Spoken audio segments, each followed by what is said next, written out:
Hello, I'm Jyotika. Welcome to Excelling Psychology. Today, I'm recording the first lesson of a small series of lessons that I'm making on applying concepts of IB psychology to research stimuli. There are 6 concepts as we know in the current syllabus. I'll go over them alphabetically. So, one lesson per concept. Today, I'm taking bias. Next time, I'll take causality, then change, and so forth. Why we are going to practice like this is the best way of practicing concepts. Take a research summary, take a concept at a time, and see what points for that concept you can discover in the stimulus, and practice expanding on those points till you're very confident that you will be able to expand on any point in the paper. So all of this I will be giving you like a demonstration in these videos. I will show you a research situation. I will annotate it. I'll show you how we find the points in that situation, how we list those points, how we critically look at them in terms of strengths and weaknesses, and at least one demonstration I'll give you on how to expand on the points. This is going to be a brief lesson, so I won't be able to write a full answer and give you. Having said that, I have already made lessons on how to answer questions on papers 1, 2, and 3. So if you haven't seen those already, do check out the IB Psychology 2027 playlist on this same channel, Excelling Psychology. Then only watch this video, because till you know what type of questions are going to come, you won't be able to understand what we are doing in this video. This video is rather specific. On paper 1, section C, and on paper 2, section A, which is for practicals, as well as section B, you have to know how to apply your concepts very well, then only you can score. So that is what we are practicing in these videos. As far as the study summaries are concerned, I'm showing you one on the screen, you can see it right now. And these summaries are very easily available. In your textbook, there are some studies that you're preparing for paper 1. Take any of those. Some studies you leave out, you mark them as extra studies, the ones which you don't want to prepare for your paper. Take any of those also as an unseen stimulus, practice those studies. Or on websites like in Thinking or in the specimen paper, you will find some research summaries. Take any of those, any psychology paper abstract that is freely available on the internet, and keep practicing your concepts, because this is the best way to practice. Even preparing for paper 1C, on which the question is sort of predictable, there are so many possible questions that you won't be able to prepare answers for all of them and memorize them. So that is why you need this type of practice, how to apply and improvise on the spot. And especially for paper 2B, where you're going to have an unseen stimulus, you need to know how to apply the concepts. You can't memorize anything for that paper. So that skill we are going to see a demonstration of in these videos. Of course, learning how to apply concepts goes beyond what we'll be able to cover in such brief lessons. So if you need more help than what you're getting in these videos for IB Psychology, I'm a private tutor. You can contact me. My contact details are available in the description box and pinned comment below.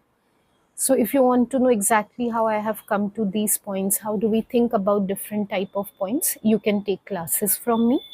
Also, if you're looking for model answers pack, you want like proper notes with ready answers, or you want revision notes, as of now, model answers are already available on my store. The link is there in the description box and pinned comment below. Very soon, revision notes will also be released, so you can look out for those. Now, before you watch this lesson, I've already told you, please watch my general videos for IB Psychology syllabus. Also, I assume that you know your research methods when you're watching these videos. So it's a prerequisite that you should know the meaning of all these 6 concepts, and you should have an idea of research methods before you watch these lessons. Otherwise, you won't be able to follow them. So first, I'll show you how we should read a stimulus when we are going to practice applying a concept. We need to engage in what is called active reading.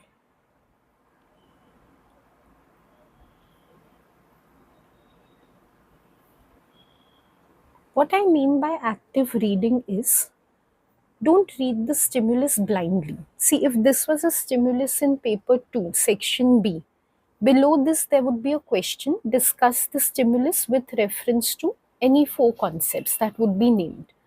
So beforehand, before reading the stimulus, look at that question, decide which concepts you want to apply to the situation, and then read the situation from the perspective of being able to apply those concepts. Simply saying, have the concept in mind when you're reading the stimulus.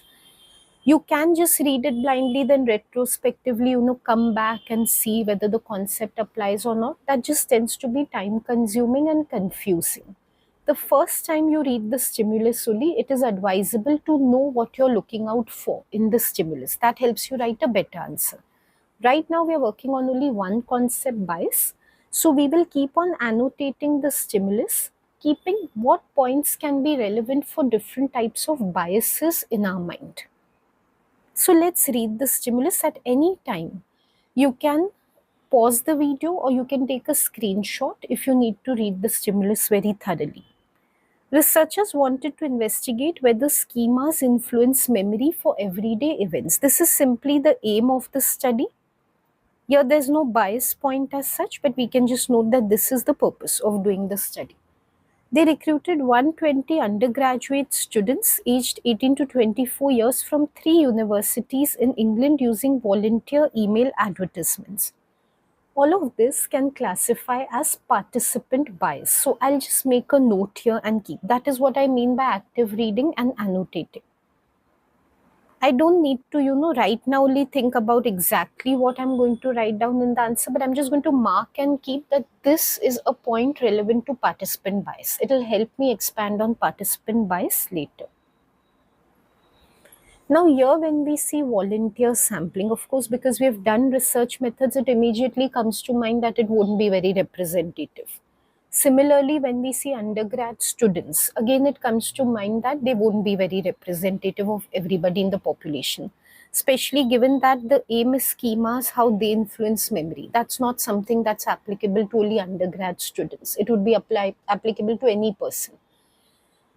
But what I want to draw your attention to is, even if it was a very representative sample, like let's say if it was a random sample, and say it was very diverse, so we had people of all ages, all genders, even in that case you would annotate it for participant bias. Now you would ask me why, because you would say it would not be a weakness in that case. Remember that when we write any answer in the paper, be it 1C, 2A or 2B, we discuss the points. We do not only give weaknesses. We do not do selective evaluation.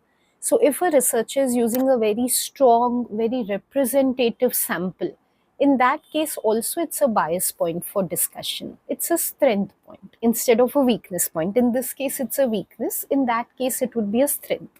So nevertheless you need to annotate it and keep in mind that this is a relevant point to discuss participant bias. Okay, ahead we see participants were told that the study examined memory for short films. Earlier we saw the aim is to see effect of schema on memory. Here they are telling us memory for short films, meaning that the true aim of the study is not matching with what the participants are told is the aim of the study. This point can help us in discussing participant bias. I'm so sorry, I just realized the previous point I marked as participant bias, that was sampling bias. So please note the correction. This one is participant bias. Okay, this will come under consideration of demand characteristics. I will show you very soon. After going over the whole stimulus, I'll explain to you what exactly these points are about. Each participant watched a 2-minute video of a woman visiting a supermarket to buy groceries. The video included 18 ordinary shopping events, but it deliberately omitted several common supermarket actions, such as taking a shopping basket or paying with a loyalty card. Now we come to something very interesting here. Now finally we discover what schemas the researchers are studying. Supermarket schema they have mentioned here. And they've included something very specific in the schemas because they have mentioned taking a shopping basket or paying with a loyalty card. According to the researchers, this is what a supermarket schema will constitute. So here we have an indication of researcher bias. Because we see a task has been set up, according to what the researcher expects should be the schema of participants. So we mark it and keep it as researcher bias. So we can come back to it later. After watching the video, participants completed a 12-minute Sudoku puzzle to reduce immediate rehearsal. They then answered a 40-item recognition test containing 20 events that had appeared in the video and 20 plausible supermarket events that had never occurred. Measurement bias, possibly we will be able to discuss with recognition tests. Is it an objective measure or not? Asking them to recognize what they had seen in the supermarket video.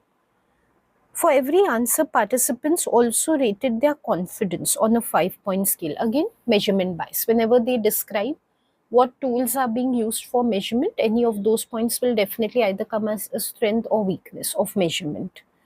Two researchers independently scored the recognition tests using the same marking guide before comparing their results. Two researchers independently scored. Inter-scorer or inter-rater reliability is directly mentioned here. Definitely a point for researcher bias, a strength point.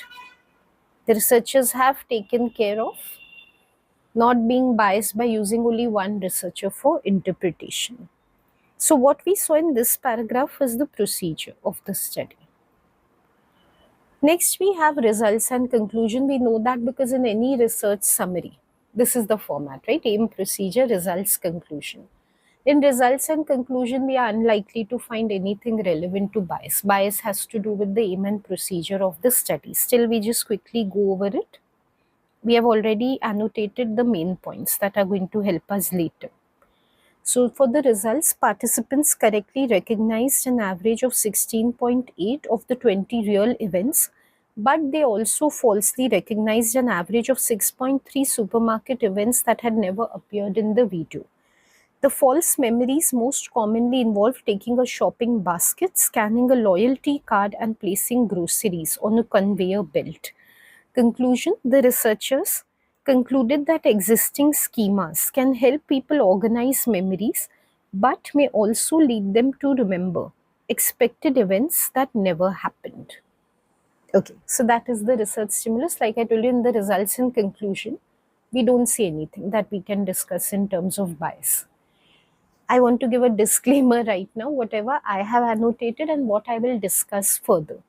By no means am I claiming that these are the only points that can be taken under bias. When I teach my students, just like your school teachers must be doing, I have a long list of questions for any concept that they can apply to a stimulus and they can discover points for, say, bias. So I have checklists for bias, causality, change. So there are just too many points.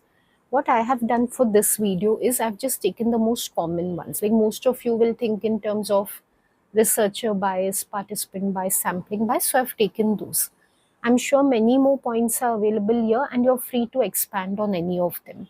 The intent of the video is not to tell you that these are only the points you should take or these are the only correct points possible for this stimulus. Not at all. The intent of the video is to show you how to think about the stimulus and how to expand on your points, like how to select your points and expand on them. That's all. Okay, now what to do next? In our practice session, once we have annotated the stimulus, now what should we do? Now we should finalize the points that we are going to take for discussion. If this was a 1C question, the pattern of writing 1C answers I've already revealed on my video. Previously, you can see. We give some general knowledge on the topic asked, then we give a study summary, and then we discuss the concept. Ideally, I had told you again, no fixed format, but 2 strengths, 2 weaknesses of the concept that we are taking. So if this was bias for 1C, we would have taken 2 strengths, 2 weaknesses. In the same way, for 2B, unseen stimulus, if I was taking, say, bias and one more, say I was taking perspective in this one, I would give 2 strengths, 2 weaknesses for bias, 2 strengths, 2 weaknesses for perspective. So now given that in both 1C and 2B, that is the way I have to go about. Let me just list down 2 strengths and 2 weaknesses of bias that I have seen in the stimulus. So now that I'm making the points, the annotations will help me because I can keep referring back to the annotations and finalize my points. So that is how it becomes useful to make these markings. Okay, firstly, in this situation, I would like to discuss researcher bias. So I can note it as my point 1. In your paper also, before you write an essay answer, you can always make your outline and then you can start writing the final answer. Only what happens is, when you practice regularly, you come to a point that, in the final paper, you don't even need to make an outline. But if you need to, be free to do that. The examiner will ignore that and they'll mark your main answer. Okay, so for point 1, researcher bias, what I saw in the situation where I've annotated, I'll take you back there, that, the researchers had already fixed examples of what will constitute use of schema in the supermarket situation. So they had already decided that if participants are using schemas, then they will, in the recognition test, identify items like using a shopping cart or using a loyalty card or using a shopping basket. These things, if they recognize, then it will suggest that they have been using schema. The problem with that is what we call expectancy bias. The researchers are assuming what will be there in the schema of a participant. They are not leaving room for any other possible schema. Like, they are assuming everyone's supermarket schema will constitute of a shopping basket and a loyalty card, which is not necessary. Some people's schema might not have these elements of supermarket shopping. They might have something else. Like, instead of a card, they might be thinking of cash that people give at the supermarket cashier counter. Or instead of a shopping basket, they might be thinking that people have to hold items in their hands. So, if a person has not recognized these items, the researchers will assume that they have not used a schema. Why? They might be using some other schema which they have in their mind. This can reduce the validity of researchers' results, having this sort of an expectation. When I'm noting my points after making the annotations, I'm not going to write everything like I just explained to you. What I explained to you just now, it was an expanded point. I'm not doing expansions right now. So I'm just going to note a key contextualized point that I can later expand on when I'm writing the main answer. So how I will write it down is expectancy effect or expectancy bias. Here I also want to tell you, in different textbooks, different terminologies are used. Like, in some books, this will be called expectancy bias. In some books, this will be called researcher expectancy. In some book, expectancy effect. Doesn't matter, as long as you convey the idea clearly. Even if you don't use the term at all, it's fine, as long as you're showing your critical thinking. So don't get too wrapped up in the term expectancy bias. Just see what I'm trying to convey. So possible, not possible, it is there, expectancy bias is there. Assumptions have been made of what constitutes supermarket schema.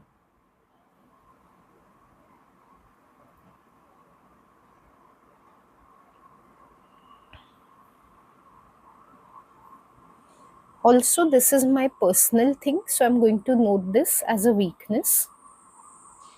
There is no hard and fast rule of how many strengths and weaknesses you should have. They just want critical thinking. It can be all strengths, all weaknesses. Just because of my personal preference for a discussion question, to keep it balanced, I like to give 2 strengths and 2 weaknesses. So I keep noting whether I'm giving a weakness point or a strength point, then I can balance it out later. It's completely up to you. One or two more things I want to bring to your notice. One, researcher bias is a very broad term. Like I have already told you, there's so many biases we can take. So researcher bias is also like an umbrella bias. Within this, expectancy bias is not the only thing. Blinding also comes under researcher bias. Researchers giving out cues to participants through their body language, for example, that also comes under researcher bias. So again, I'm not claiming that this is the only bias possible. I just found it most relevant to the situation when I looked at it. You might be having some other researcher bias in mind. And yet another thing I want you to know is that, as I told you, you do not need to have a balance of strengths and weaknesses. You do not even need to have exactly 4 points. There is a depth versus breadth approach. There is a tendency to give arguments and counter arguments. So your style of writing can be different. Doesn't matter. These are not the only points that are possible, or I'm not claiming that these are the only points which will get marks in the paper. Okay, my second point I want to take, students' favorite point, sampling bias. Students always love anything to do with sampling. Let's come back to where I had annotated for sampling bias. So now I can read that section and prepare my point. I noted many limitations in the sample, like the topic is very large, supermarket schema. It applies to so many people. Students, non-students, young adults, old adults, everyone goes to the supermarket for shopping. But who is representing all of these people in the study? Some undergraduate students from only 3 universities, those who have been solicited on a volunteer basis. So just too many problems in representation. Students' schemas of going to a supermarket might not match the schemas of other people in the population. Like a simple example is, a student might be occasionally going to the supermarket. Once in a way, their parents ask them to go and shop something, so they go and buy something. So, how much they have observed about supermarkets or how they shop in supermarkets can differ from, say, for example, their mother, who routinely goes for supermarket shopping, like she goes there daily or weekly for shopping. Her schema would be different because her experiences are more regular, more intense. Her way of shopping might be absolutely different from an occasional shopper. So, students' schema representation, as noted in this study, might not match everyone's schema representation. Again, a weakness point because this reduces population validity of the results. So as I did for the first point, I'm just going to note this point. I'm not expanding on it. Whatever I comment and tell you in this video, those are expanded points. Here I'm just going to make an outline. So for sampling bias, it is an unrepresentative sample.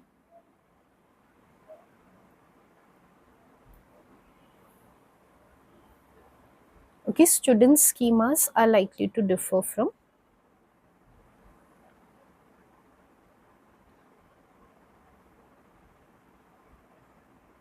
schemas of others in the population.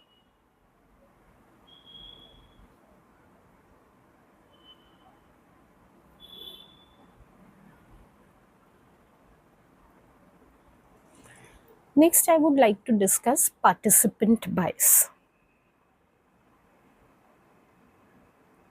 Accidentally, when I was annotating, I had marked the sample as participant bias originally. So just to tell you the difference, sampling bias emerges from characteristics of the sample and sampling method.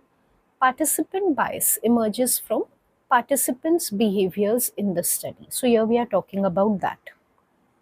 Here I had annotated this section where participants were not given the true purpose of the study. They were not explicitly told that schema's influence on memory is being investigated. Rather, they were given a very different purpose, that, just memory for supermarket video clip is being investigated, something like that. This, in fact, is a strength of bias, finally. Because had students known exactly what was being investigated, effect of schema on memory, they would have been very careful while watching the video clip to memorize it exactly, and at the time of recognition to not allow anything other than what they had seen on the video clip from being recognized. They would have made sure that their schemas did not influence their memory, because they would have liked to impress upon the researcher that they do accurate recognition and they do not resort to referencing schemas while doing recognition. So that tends to become a problem had that happened. But that has not happened because researchers have concealed the true purpose, meaning that they have reduced demand characteristics in the study. Any bias that could come from the participant phenomenon of demand characteristics, that has been reduced, which increases the validity of this study. Again, I'm calling it demand characteristics. You might have different terms that you have learned, and within participant biases, there are many types. Not only demand characteristics, there can be social desirability, memory failure, so many different things. I feel the most relevant one here is demand characteristics, given that they were not told the true aim of the study. So how I would note it is participant bias, reduced demand characteristics,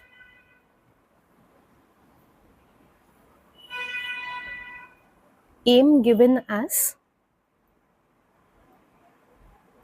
memory for videos, I think, for short films.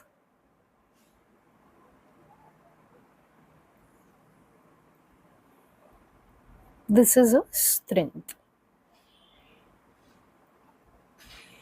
Finally, I would like to discuss what is called measurement bias or theoretical bias. I'll just call it measurement bias, though I prefer the term theoretical bias. Mostly I see teachers refer to it as measurement bias.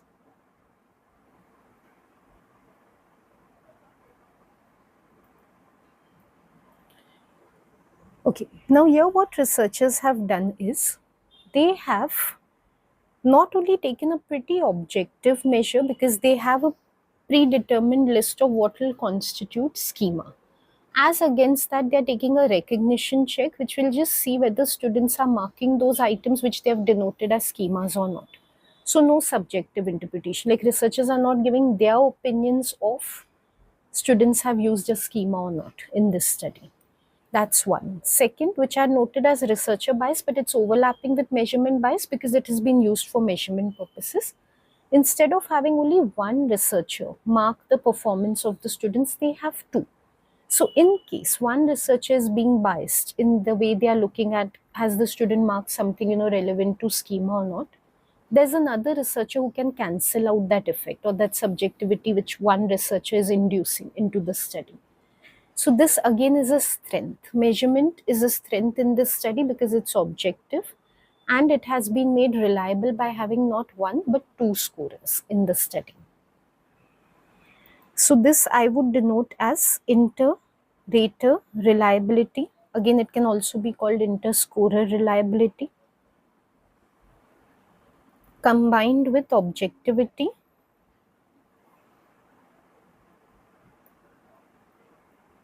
of using a recognition test.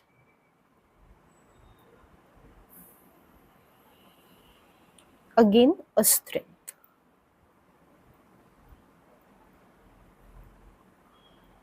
So this was the second step. After annotating the stimulus, we have made a list of the points that we can discuss in the answer.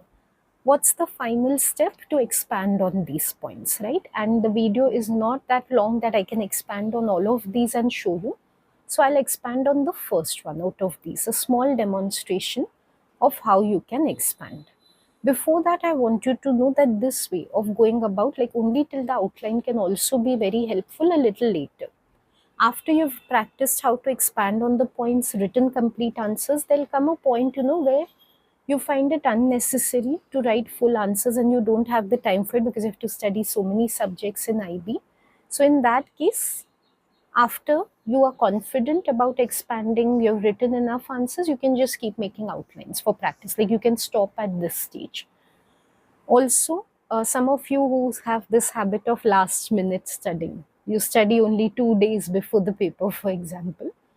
I won't guarantee very good marks, but if you don't have time to practice expansion at all and to write full answers at all, then this much practice will also be very useful to you rather than, just trying to mugging up what bias means or what causality. That is not going to help you at all. So at least some amount of application practice just coming up till the outline, that will help you to write a decent answer in the paper, if not a very high scoring one. So let me just show you quickly in the last part of this video how we can expand on one point. This is called using the Peel format. I'm sorry, I do not have time to explain the whole Peel format, but I've done it in many of my videos before. So as we are going along only, I'll keep on telling you what the Peel format is in my commentary. The first point that I had taken, researcher bias, I'll take that. So in a Peel format, we first note down the point. So it's like almost, if I was writing the answer, say this was a 2B answer, I would begin this way, one of the paragraphs. One strength. In point, we just begin with this is one strength or this is one weakness. One strength of I'm sorry. I started with one strength, whereas my researcher bias point is about a weakness. One weakness of the study is presence of researcher bias. So this is called making a point. It's just signposting. Like, this is what my paragraph is going to critically evaluate. I'm making the examiner aware. This right now I'm going to talk about researcher bias. That's all. So your language can differ, your way of writing can differ, but making a point just means bringing about, okay, this is what we are going to discuss right now. Now, this point that there is researcher bias is applicable to so many studies, right? So many studies have researcher bias. So that immediately begs the next question: which uh, situation here shows researcher bias, or where in this stimulus did we see researcher bias? This is called evidence in the Peel format. After making point, we give evidence. We contextualize and say specifically in this study, here researcher bias was seen, or this point that I have made, this is the example from the study for this point. So now I will say the researchers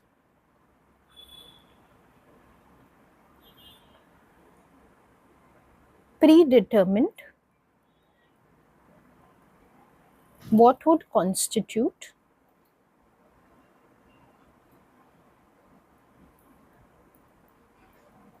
a supermarket schema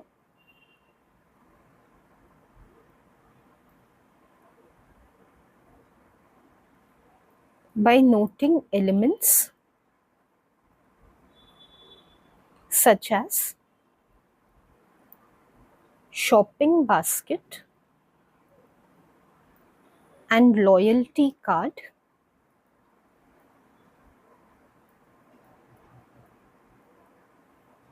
for recognition.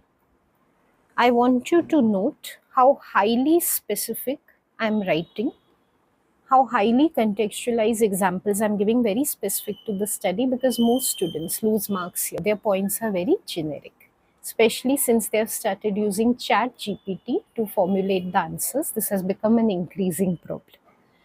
Okay, the next E in Peel format is explanation. I made a point, I said this is a weakness, then I just gave an example of the bias. But did I explain why it is a weakness? Why am I saying that this is a weakness? Okay, so they had predetermined elements. So what? Now I have to explain that. So typically, this explanation part we begin with, this is a strength because, or this is a weakness because. So now I'm going to explain why did I call this a weakness. Again, in context, specific, not general. This is a weakness because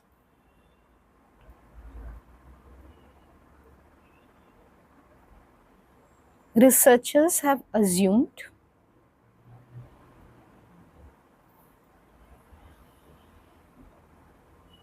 what schema participants will have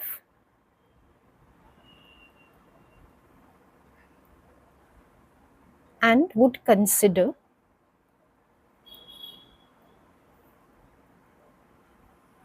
demonstration of only that on the test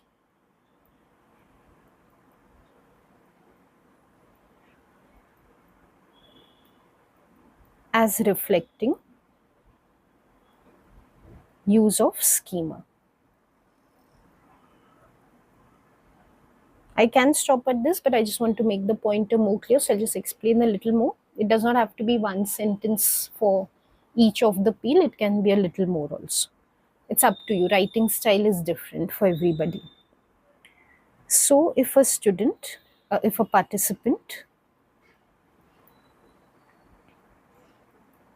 made use of a different schema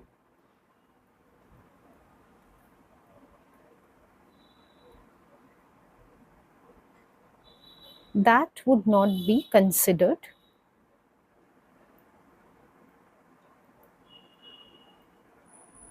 on the recognition test.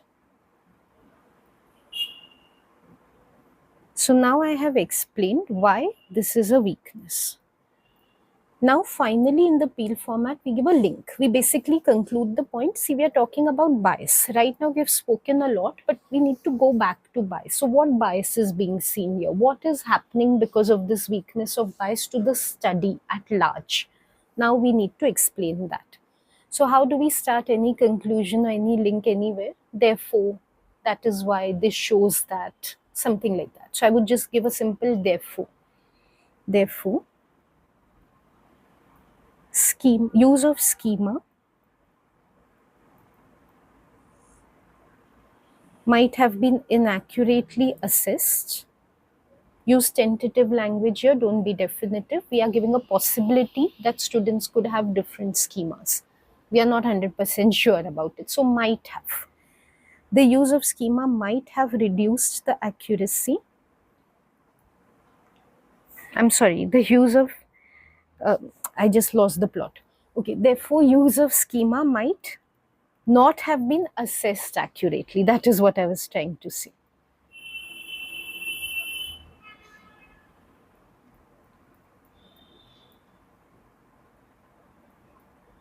Due to researcher bias,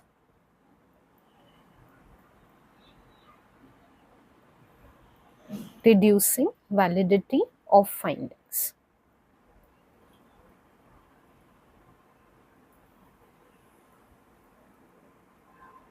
My last bit of advice in this video, you might have a less wordy way of writing, a shorter way of writing. You might have an even more wordy way of writing, longer paragraphs than what I have written, doesn't matter.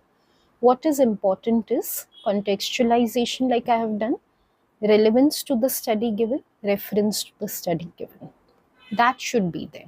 Don't think examiners are going to count words and more the words, more the marks. Definitely not. That is not how marking is done. So this is how we expand on a point. I very strongly recommend, if you've been following the lesson till here, the remaining 3 points that I had written before this, do try to expand on them also. That will be an amazing practice that you can do for this, and that will be like a test for you, a challenge for you. You know, are you able to expand now on your own on these remaining points? And then honestly evaluate yourself. Have you followed a correct peel format in expanding? So this is how we practice any concept. Just to give you a summary, we take a research situation, we keep the points of the concept that we want to take for our discussion, actively read the summary, keeping those points in mind, annotate the sections that can prove to be relevant, then jot down the points by referring to the parts we annotated, jotting down the points in a relevant way, noting whether they are strengths and weaknesses, that is, they're expandable or not, and then finally, we expand on those points. That is all we have to do for answer writing, be it 1C, 2A, or 2B, wherever we have to discuss concepts. This is the underlying mechanism. I would like to remind you what I've told you at the beginning of the video. You might need more help than this to write down your answers. You might want to explore more what can come under bias or any of the other concepts. So you can book your classes with me in that case.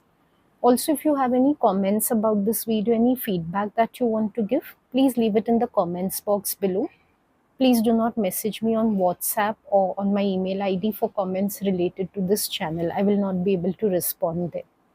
Thank you so much for watching, and very soon the same type of practice. Maybe I'll use the same stimulus. I'm not sure. You know, sometimes I feel like, okay, on this one only, let me show you how to take different concepts. Sometimes I feel, let me give you exposure to more stimuli with the concepts. But even if I don't take this stimulus again, in future videos, you practice all the remaining concepts for this one. Give yourself a challenge. You know, any concept can be applied to any stimulus. So take a screenshot of this stimulus and do the remaining concepts for this one. So I'll see you soon in the next video, which will be on causality. We'll go about the same way, and maybe this stimulus or some other stimulus in front of us, we'll make 4 points in the same way. Till then, I've given you so many challenges and tests that are possible with this one. Try to complete all of those. I'll see you very soon again. Thank you for watching. Goodbye.